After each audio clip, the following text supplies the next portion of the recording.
Good morning. Welcome back to the next episode of the Big Picture Ag Read Your Crop Stories series for 2026. We're here, it's the very end of July, and coming to you a little bit different today. I don't know if you can tell on the window here, we've had a shower run through today, kind of unexpected. I wasn't expecting that before I came out to do the video. So we're going to shoot this one a little different. We're just going to sit in the truck and talk a little bit about some of the things that have been going on the last week or so.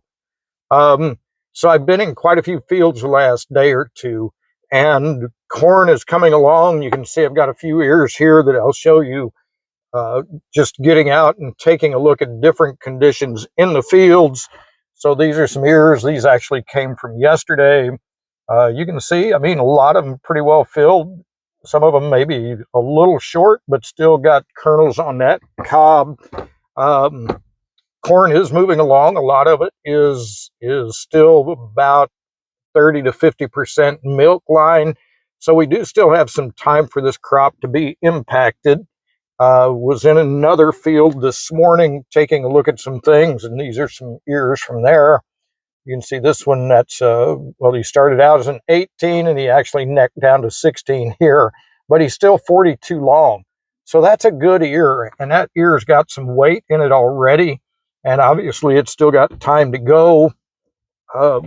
This was another plant that I pulled. This was actually one, it had two ears. This is the primary, this is the secondary.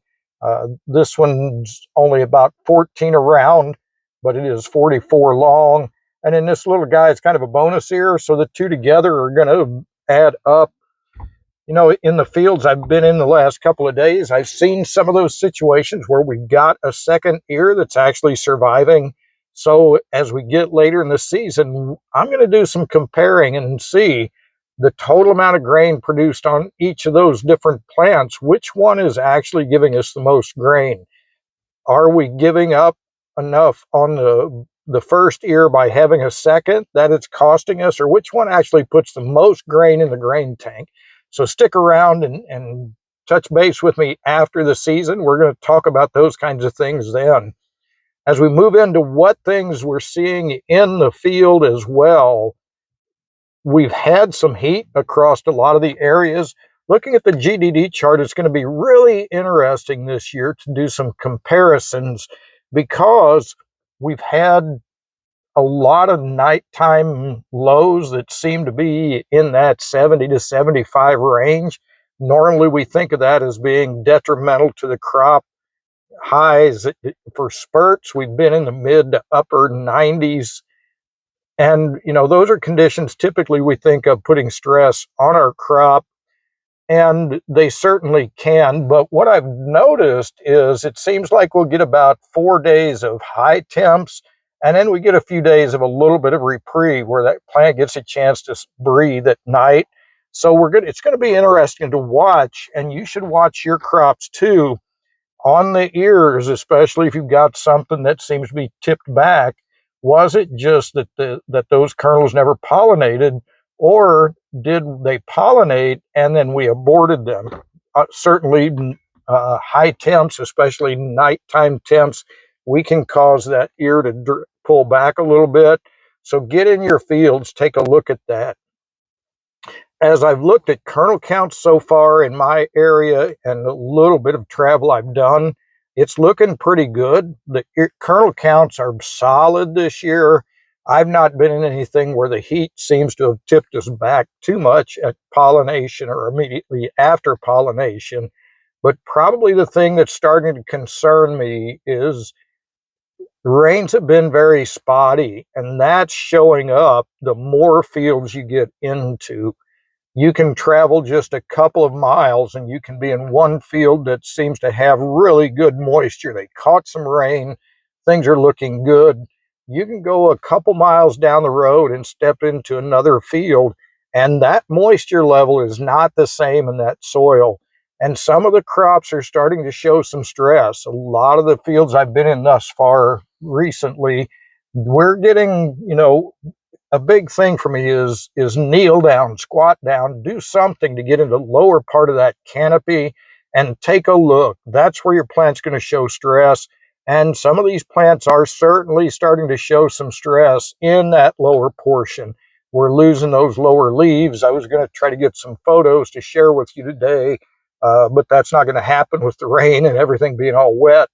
But take a look at that.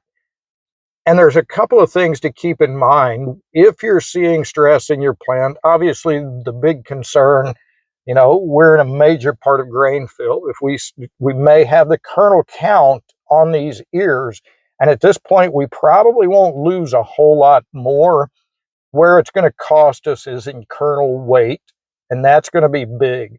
I think that's going to be a situation that's going to show up this year, just in which fields got rain, which fields have the soil capabilities. That's another thing to look at. If you're seeing stress in that crop, take a look. Don't forget to take a shovel into the field, or a fork or something to do some digging. We're finding situations where there may be some compaction issues. And I talk a lot about effective soil depth, or usable soil depth. If we've got a compaction layer there that's restricting that water flow into the system, into the profile, or maybe our roots aren't even getting through it, that's all a restriction. It's reducing how much water our crops got to work with. And some of the fields, you're starting to see a little bit of that show up in the stress level under that crop.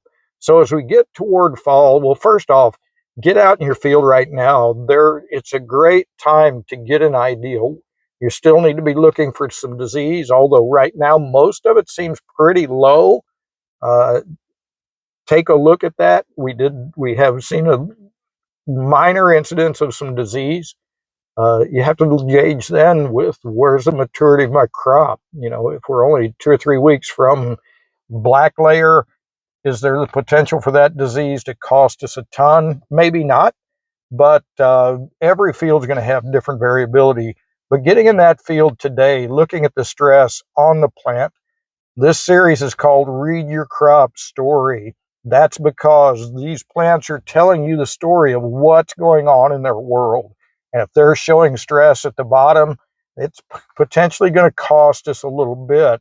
So you want to make note of that. Which fields are showing stress? Which fields might not have caught that extra half an inch or inch of rain, those blessing rains that sometimes get pretty spotty this time of the year. So encourage you to get out in your field and see what you've got. If you've got questions, reach out, let me know. We can talk on the phone, we can do a video, you can pull some things, pictures. We can certainly talk about what kinds of things you're seeing, how that feeds into what your expectations should be, or maybe things you should look at for ways to improve your crop for the next season. So with that, I'm going to wrap it up for today. I do appreciate you tagging along. Hope you'll like, follow, or share the YouTube channel. Obviously, we've got the Facebook page, Big Picture Ag. Would love to connect with you there. We do put some additional things out there from time to time. But we'll check back in another couple weeks, and this crop will be moving along. Some of it may be getting close to black layer in my area. I know some of you guys farther north have still got quite a bit of time, but there's a chance I may be in Oklahoma in 2 weeks, where David will be starting to maybe pick some corn already. So we're really going to start seeing how things shake out. But anyway, appreciate you joining in and look forward to seeing you soon.